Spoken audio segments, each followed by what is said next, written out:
Hey everybody, welcome back to the wood shop. I'm standing here in front of our Kobalt sliding compound miter saw because today I'm going to be changing the blade. And I thought I would go ahead and make a video on this just in case you have one of these and you've never changed the blade, or maybe you're thinking about buying one and you'd like to know how to change the blade before you buy it. Well, maybe this will help you out. It's a little bit tedious to do, but you only need one tool to do it, and it comes with it, and it's right here behind the right side wing of the fence. I know the lighting's not real good right here, but you can probably see it. This little tool back here is hex on one end and Phillips on the other. And that's all you need to change the blade. Alright, now we're over here on the left side of the saw where most of the action is going to take place. And you can already see that this blade guard assembly is completely blocking the bolt we need to take out to remove the blade. And this is the reason for the Phillips side of this tool. But there is a Phillips screw on here you don't want to remove, and that is this one here in the center of the blade guard assembly. Your coil spring and everything's in there, and it might come tumbling out and cause you all kinds of problems. So don't remove that screw.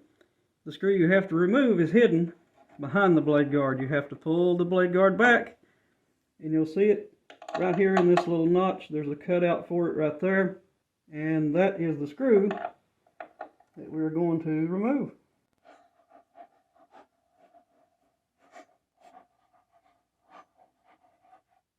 Now that that screw is out of there, it will allow this whole blade guard assembly to tilt back out of the way of your bolt.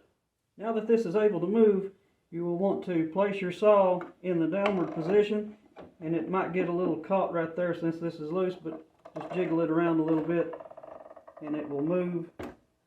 Now once it's down here in the downward position, you can see we've almost got our bolt revealed. You just have to pull this up a little bit, and there it is. Now we're back on the right side of the saw here because there's another step we have to do, and it happens to be on this side. Once your saw is all the way in the downward position, reach back here and press the lock to lock it down. That way it can't move. And now we're ready to remove the old blade, and that's done with the hex side of this tool. And keep in mind that this is threaded in reverse, so you will have to turn it to the right to take it off. And just in case you're wondering, how in the world am I going to loosen this when all it does is turn the blade? Well, there's a solution for that. Over here on the right hand side of the saw, you will see this button right here. That is the blade lock button. So as you turn this with your wrench, hold pressure in on this button and turn the blade until it finds a groove to catch. There's one. And you'll just have to hold this in so you can turn your bolt to the right to loosen it.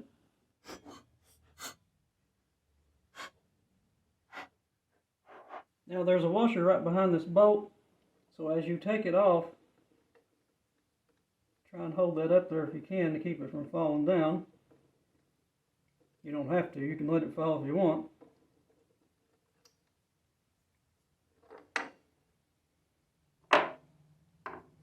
Now our blade is loose. All we have to do is take it off.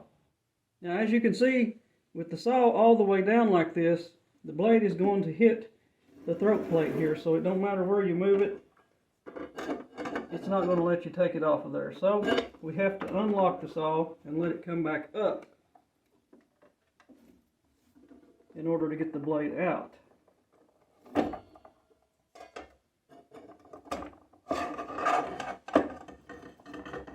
Now I don't know how sharp your used blade is. You might want to wear gloves, you might not. I don't know how sharp yours is, but this one is really dull. Now you can see here when I took this blade off, this little collar came off with it. That's not part of the blade.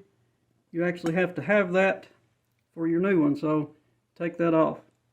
Alright, now we're getting somewhere. We got the old blade off, we're ready to put the new blade on. And normally I would use either another Kobalt blade or a Diablo blade. I like them pretty good, but I've been seeing a lot online lately about these CMT blades, so I thought I would give one a try. Now the blade I just took off was 60 tooth, and I went with an 80 tooth on this one just to give it a try and see how it does. It might perform better than the 60, I don't know yet, but I'm getting ready to find out. Now this is brand new, and it is as sharp as a razor blade. So I am definitely going to use gloves to put this on. Now the first thing you should do is put this little collar back on there. That way the blade can just slide over it.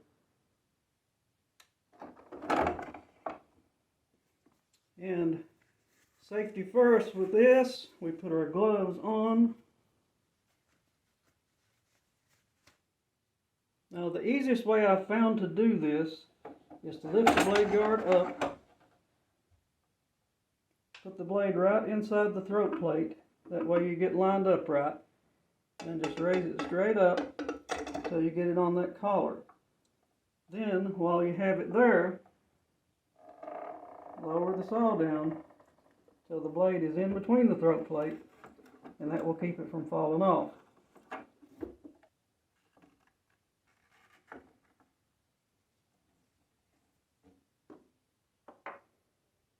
You go ahead and put this washer back on and start threading your bolt. Remember, it's reversed, so you have to tighten it to the left.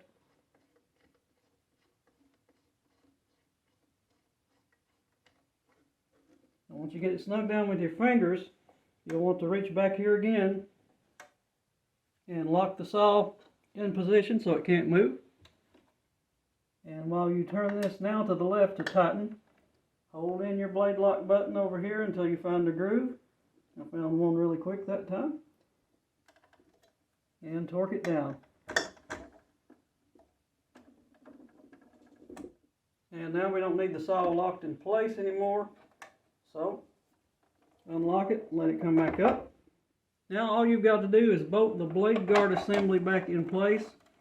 So just pull it back till you reveal the little slot where the screw goes. It's a little hard to get in there, but it can be done. Once you get it in there, tighten it down.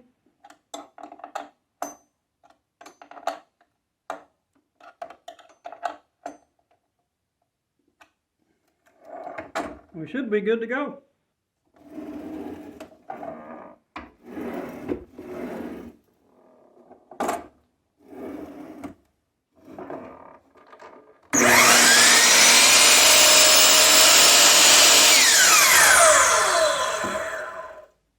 And that's how you change the blade on this 12-inch Kobalt sliding compound miter saw. And I can already tell by that first cut I made, I'm really going to like this CMT blade. One really important thing to remember before you start to change your blade, make sure it is not plugged into the electricity. You could really hurt yourself badly. Hopefully you found this video helpful. If you did, give me a quick thumbs up and make sure you subscribe to the channel and stay up to date on all of our content.